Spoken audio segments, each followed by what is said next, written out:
Bismillahirrahmanirrahim. Assalamualaikum warahmatullahi wabarakatuh. Halo teman-teman semua. Saya Nureda Fitriani dari IPPNU Kabupaten Bogor. Di sini sekarang pada hari Senin ini tanggal 31 Januari 2022, kami para pelajar NU Kabupaten Bogor kedatangan Bapak Yanuar Prihatin MSI selaku founder dan juga motivator dari CSK, dan beliau juga merupakan anggota DPR RI, yang dimana beliau akan menyampaikan pemaparannya terkait public speaking, yang dimana di sini juga kita mengambil tema yaitu training public speaking for success. Mau tahu acara ini berlangsung? Mari kita simak bareng-bareng yuk.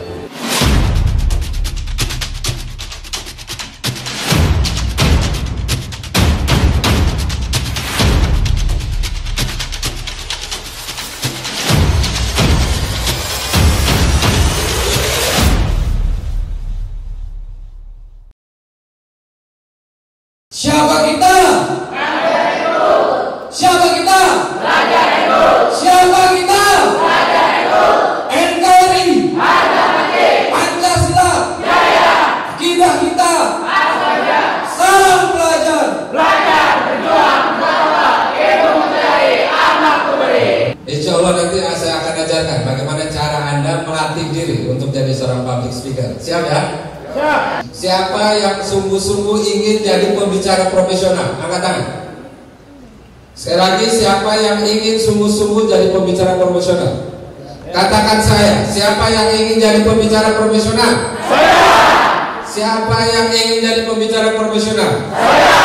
Tepuk tangan untuk kita semua.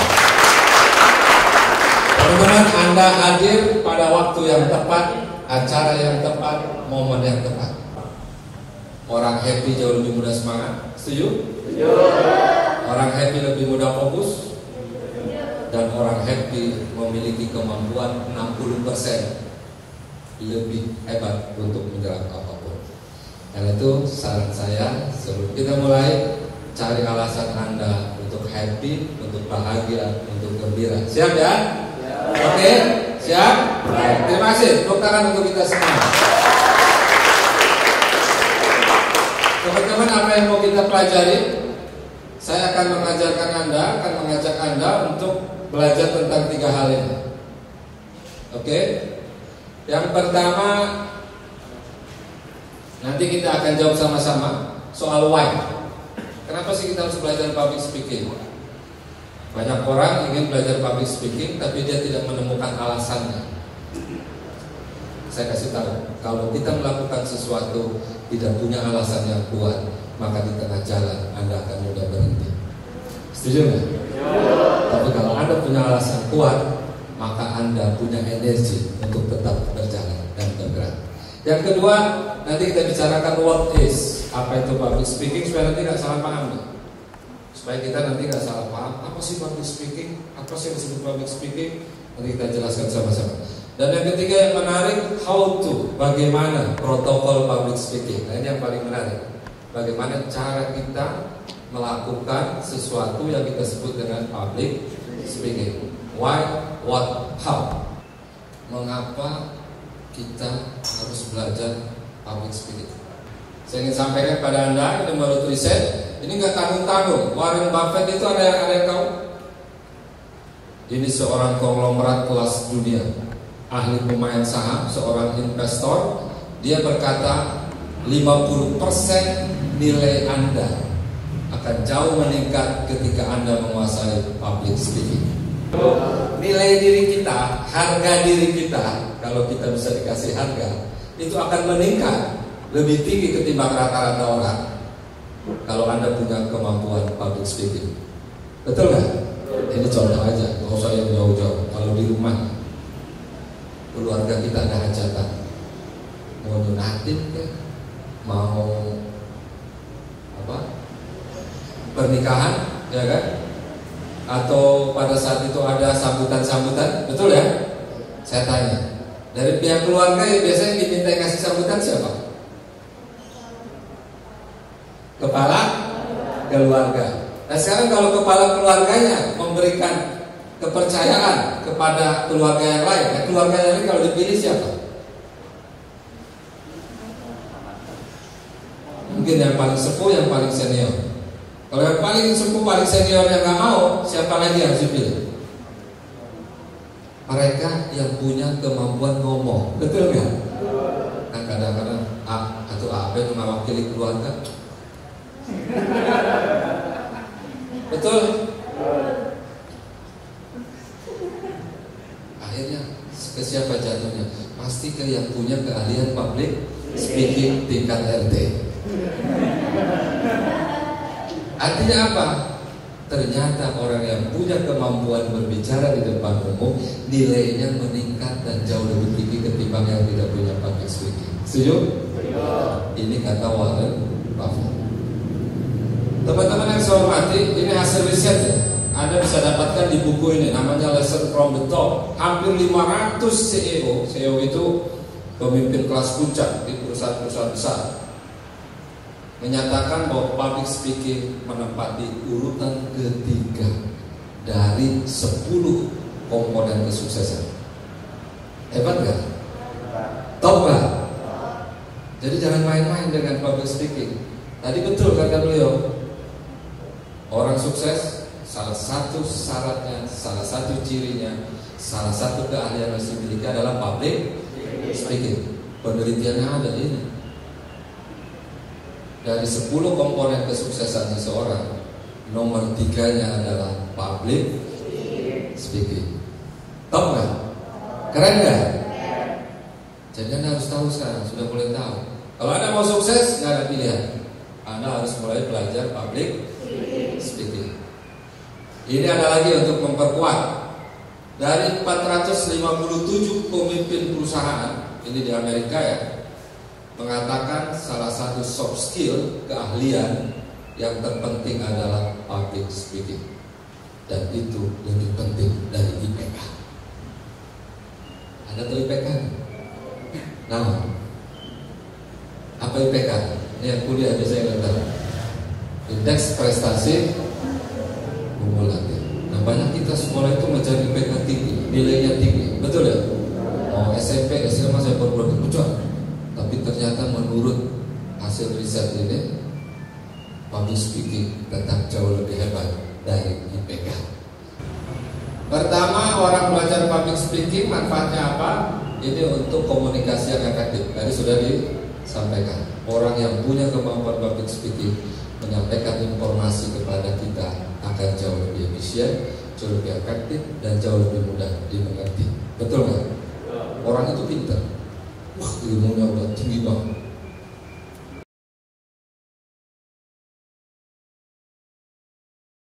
Berbicara di depan kita, cara menyampaikannya enak. Betul nggak? Akibatnya apa? Pengetahuan yang luas, ilmu yang luas tidak bisa diserap oleh audiennya dengan baik. Kenapa? Karena keahlian public speakingnya tidak cukup memadai. Saya balik, kemampuan public speaking Anda bagus, tapi pengetahuan Anda pas-pasan. Bisa lebih menarik kan? Bisa. Pengetahuannya pas-pasan, tapi keahlian public speakingnya bagus. Oh, Anda akan jauh lebih dihargai. Nah, ini tadi ada yang menyebutkan orang belajar public speaking antara lain manfaatnya adalah untuk memperkuat mental, jadi lebih berani, jadi lebih siap, jadi lebih fokus, bahkan meningkatkan kepercayaan diri. Kalau Anda mau melatih kepercayaan diri Anda, media yang paling bagus, yang paling powerful adalah public speaking. Ini lagi, orang yang punya keahlian public speaking memiliki kesempatan mobilitas vertikal ke atas jauh lebih cepat dan jauh lebih mudah. Kalau Anda politisi, karir Anda akan jauh lebih mudah. Kalau Anda salesman, karir Anda akan jauh lebih cepat naik. Banyak para trainer, para motivator baik Indonesia maupun di luar negeri yang kita bayar mahal untuk mengundang dia. Jadi kalau Anda bertanya, apa sih manfaatnya belajar public speaking? Ingat baik-baik, jika Anda jadikan ini karir dalam hidup Anda, itu bukan salah dan itu sangat benar. Kenapa? Karena dunia public speaking, dunia yang tidak pernah berhenti dan dibutuhkan oleh banyak orang. Oke teman-teman, ini soal why. Kita masuk ke yang kedua soal what-nya. Boleh ya? Teman-teman, ini adalah public speaking. Oke, pengertiannya menurut kamus ini sama saja dengan yang tadi yang Anda sampaikan, hanya beda bahasa saja. Betul ya? Intinya apa? Memberikan pidato di depan orang, di depan umum, di depan khalayak, di depan publik. Intinya apa? Komunikasi lisan yang efektif. Tapi kalau Anda ingin lebih detail, saya sampaikan ini dari bukunya Y.S. Gunadi. Anda boleh cek nanti, saya nggak tahu di bukunya masih ada atau enggak. Anda bisa cek di sini. Tujuan dari public speaking antara lain, satu, mempengaruhi orang, setuju? Mengubah opini orang, setuju? Sebagian bahkan public speaking digunakan untuk mengajar, setuju? Mengajar dan mendidik. Lebih dari itu adalah memberikan penjelasan tentang satu hal tertentu. Jadi Anda ketika tampil di depan, Anda harus punya tujuan yang jelas. Betul ya?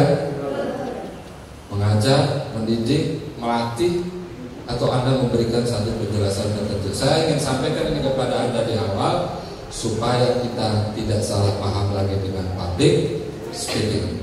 Public speaking singkatnya keahlian, keterampilan, kemampuan Anda berbicara di depan orang banyak. Sekarang kita masuk ke materi inti. Inilah teman-teman, nanti kita akan mendalami lebih lanjut tentang apa cara teknik Anda bisa tampil jauh lebih baik sebagai public speaker. Setuju ya? Tapi sebelumnya saya ingin mengajak Anda untuk mengetahui komponen public speaking. Ini supaya nggak salah paham.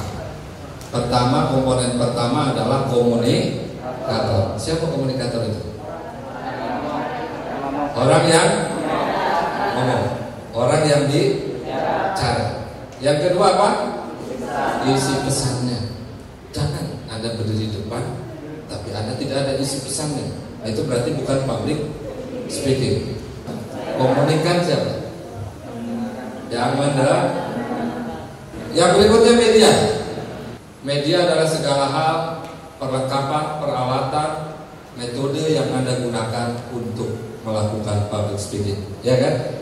Kayak saya ini, caranya dengan tatap muka. Ada juga yang online, virtual, online. Tapi di luar itu ada juga dibutuhkan yang lain. Mungkin screen-nya, setuju ya? Mungkin laptop. Mungkin apa ini? Mic. Pokoknya hal-hal yang berkaitan dengan itu Anda mulai paham. Ya kan? Mungkin perlu mic, mungkin perlu laptop, mungkin perlu screen, atau apapun yang Anda butuhkan di dalam public speaking. Yang berikutnya tujuan atau outcome. Anda berdiri bicara di depan orang, tujuan Anda apa? Anda harus jelas. Ya kan? Jadi Anda nggak asal bicara tanpa tujuan. Ini orang kumpul semua di sini. Ketika Anda bicara, sebelum Anda tampil, Anda sudah punya goal, Anda punya targetnya. Apa target yang mau Anda capai? Anda harus jelaskan itu kepada diri Anda. Dan yang kedua, nanti dia mengikuti presentasi Anda. Tujuan itu insya Allah harus tercapai. Yang berikutnya apa yang disebut tempat balik?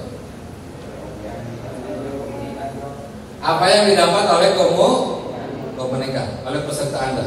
Jangan sampai Anda tidak tahu apa yang didapat oleh peserta Anda. Yang penting Anda ngomong. Setelah itu Anda nggak tahu apakah komunikan Anda bisa tahu atau enggak. Anda harus punya alat untuk cek dan merecek sejauh mana komunikan Anda memahami itu.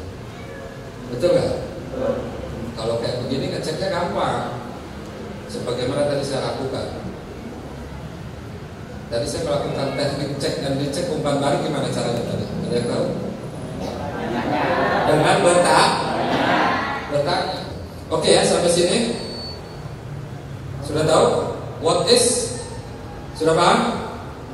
Komponen public speaking? Komunikator? Masih bisa?